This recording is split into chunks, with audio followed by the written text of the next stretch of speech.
Well, I would like to share a private story with you guys. I have 2 children, and recently my mom started to nag me about bringing the 3rd one because she says I'm not getting any younger.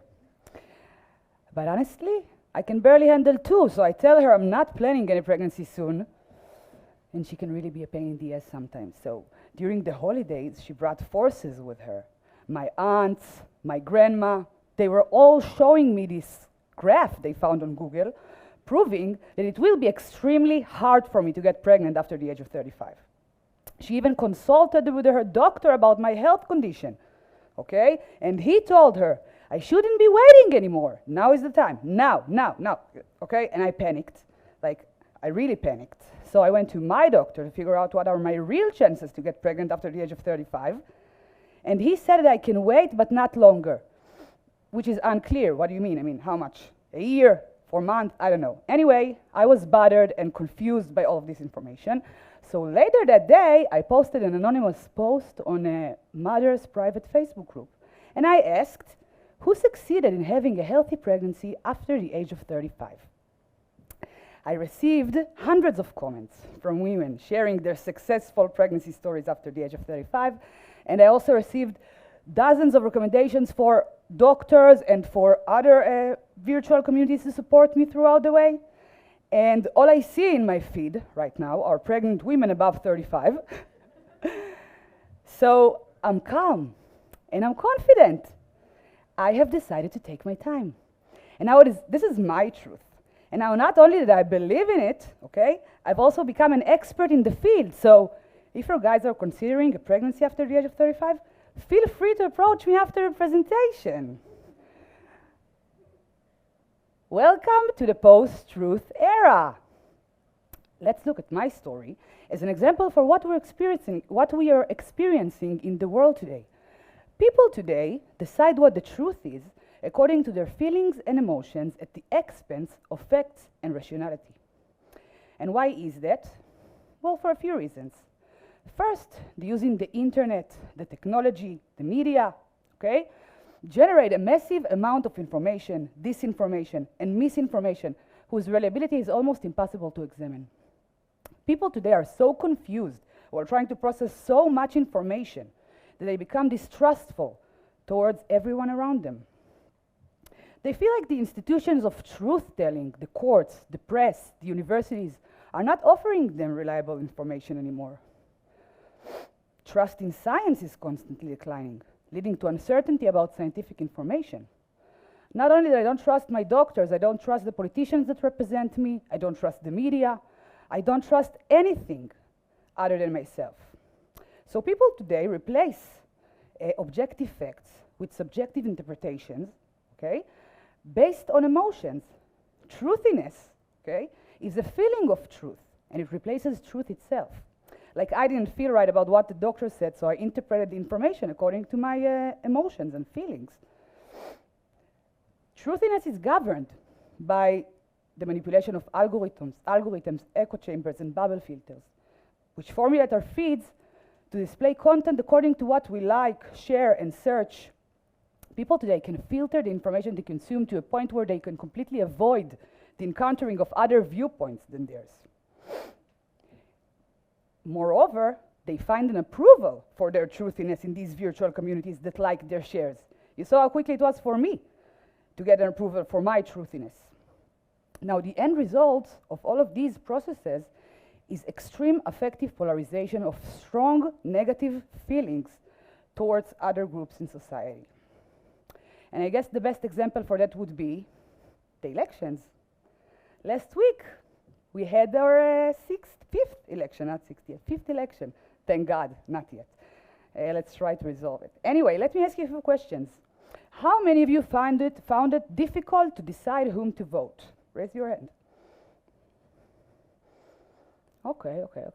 How many of you were engaged in discussions with people from different political views than yours?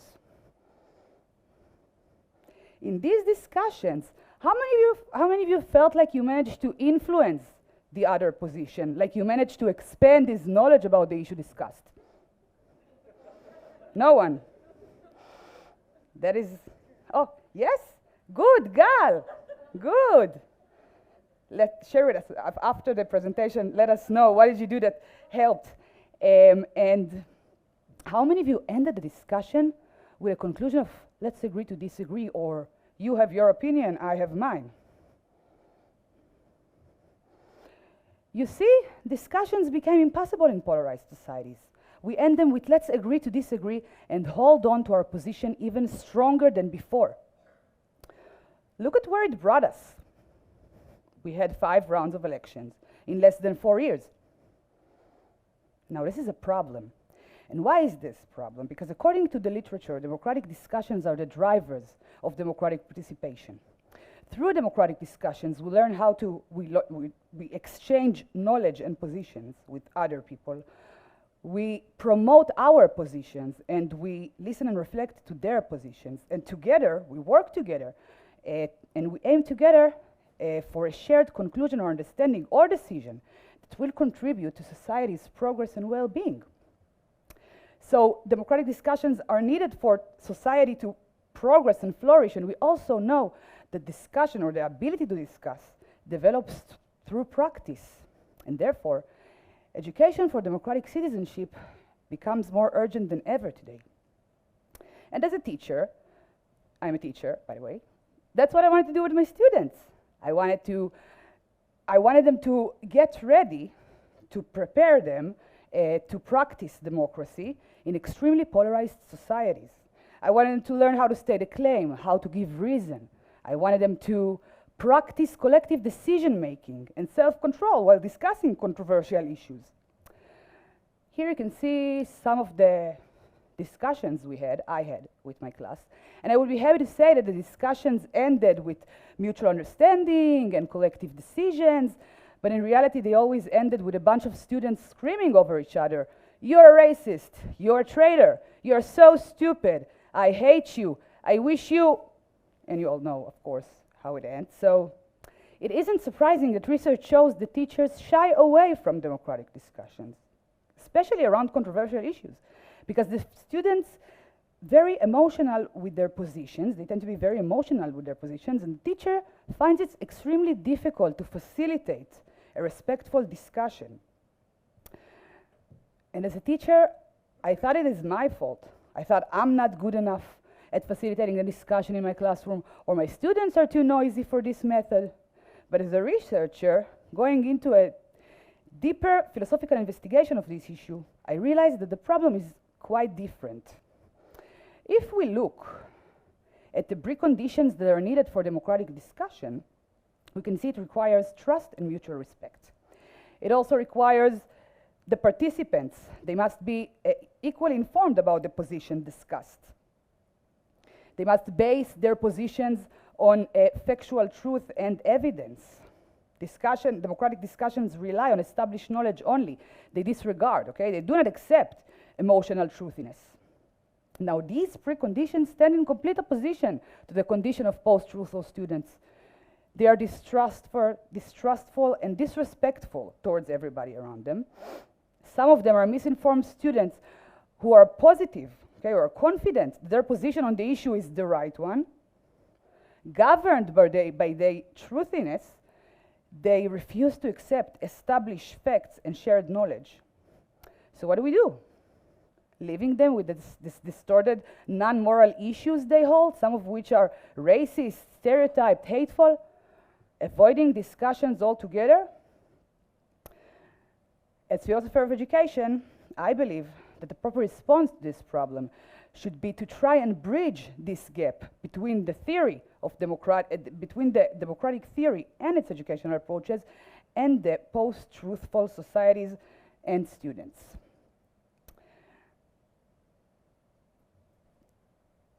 Democratic education is needed within the classroom today, okay? Because our societies are really facing the risk of losing their own democracy. If we want to respond to the decay of truth or democracy, we should offer teachers and educators practical tools and methods for how to promote democratic discussions within their classrooms. So what I'm currently doing is a synthesis between the educational democratic theories and approaches and the condition of post-truthful students. And in accordance with the findings of this synthesis, I intend to develop a practical pedagogy that could be applied, that will be applied in our educational system. I want to make sure today that the Israeli citizens of tomorrow will do a better job than us in promoting a strong, cooperative, respectful, and peaceful society to live in. And perhaps, if we'll manage to implement democratic discussions within our educational system today, maybe future elections will reoccur, as they should, only once in every 4 years. Thank you for listening. I will be happy to take questions.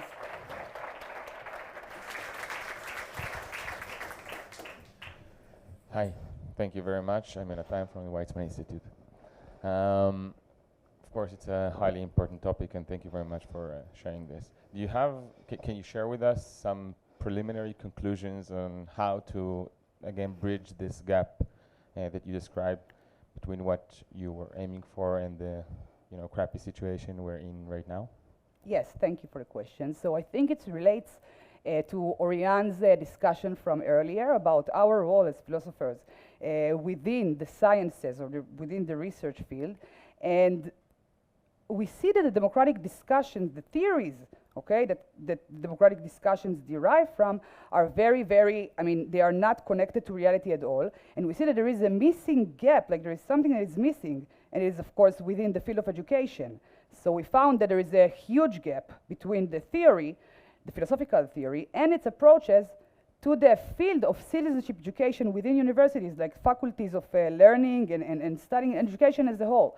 Now, when there is such a gap, we cannot apply the theory into practice. We don't even use it, and we cannot even try to understand how to experiment with it or how to apply it in our educational system with empirical research.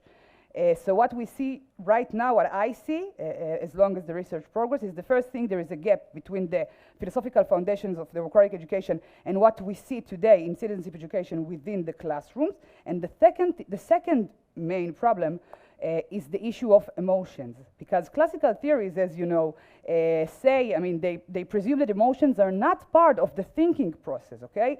It's as if people think that if you come and show me a fact or evidence, I'm supposed to understand and say, oh, okay, so this is the truth, then okay, I understand now. But this is not what's happening today.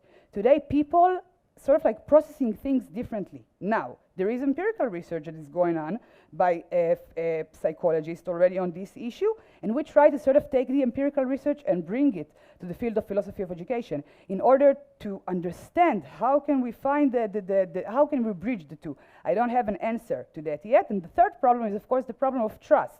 Because if we cannot trust the people that we are sitting with them to a discussion, we cannot have a discussion, and without shared understanding or like shared knowledge or something to sort of like expect from the other person, then we cannot discuss. I hope I answered. Thank you. Thank you, Omri from Ben Gurion. Thank you for this wonderful presentation, such an important topic. Thank you.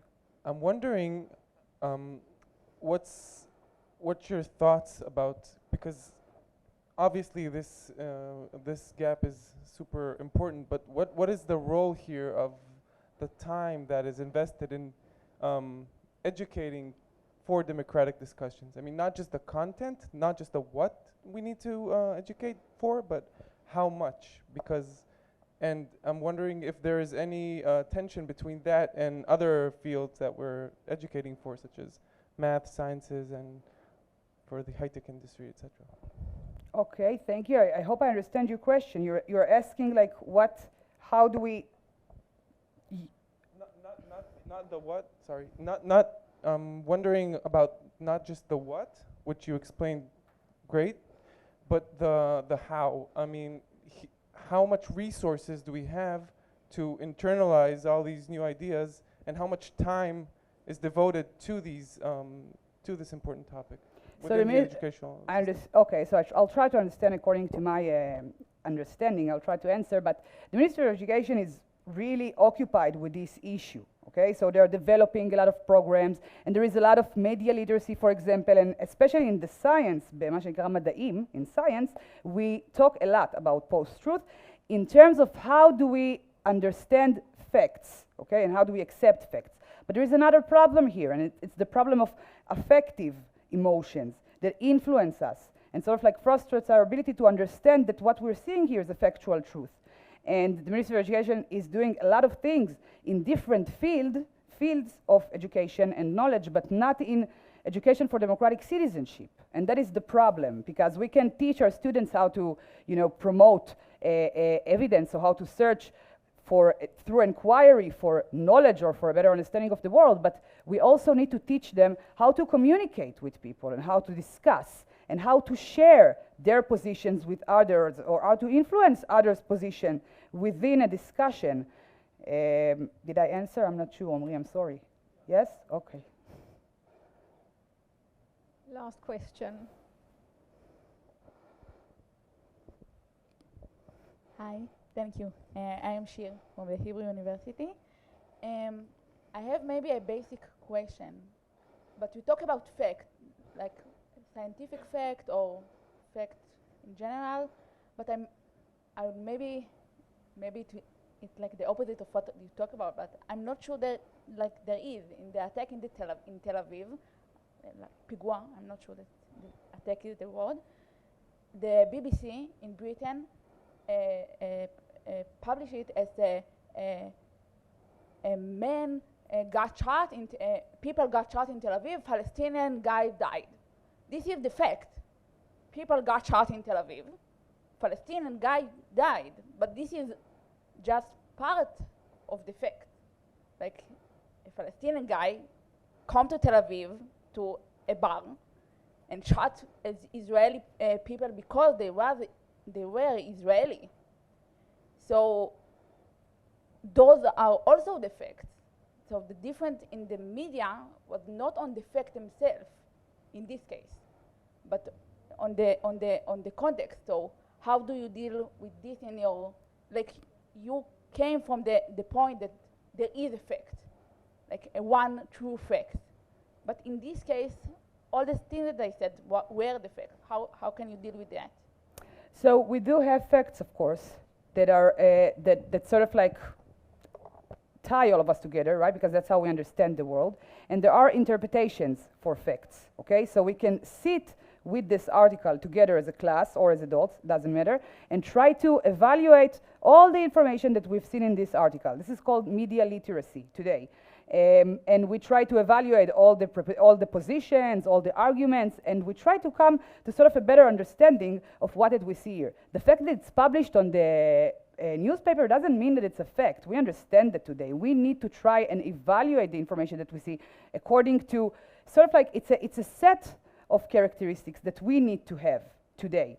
And I try to think about it through the philosophical lenses of democratic education, which is kind of different from the lenses of scientific education or the lenses of, I don't know, media literacy. Because here we are talking about facts that are sort of different. For example, students can say, I think that the Palestinians are not equal to me. They're not human beings. And you need to negotiate about this fact, which is a fact, of course, right? Because all human beings are equal.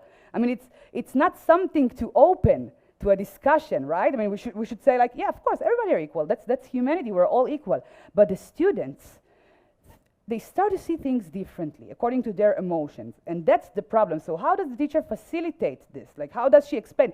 Because, and I'll tell you another thing, Omri, by the way, about your asking, what you asked before. When I will come as a teacher and I'll say to my student, Liran, that was a very racist thing to say. You cannot say that because all humans are equal, right? I mean, that's what I'm supposed to do as a teacher. What will happen, and research already shows that, is that they will become even extremely hateful towards me and my positions, and it will intensify their negative feelings towards the Palestinians. It wouldn't help. What we thought is helping so far only makes them even more polarized and extreme to the other side. And if I want to get them closer to the center, like to the truth, let's say, on such an issue that you wouldn't think it's even controversial, but apparently it is, then I need to think of a different method to do it. And that's exactly what I'm trying to do. Thank you, Liat. I'm sure we have more questions, Thank you. but we don't have time. Thank you.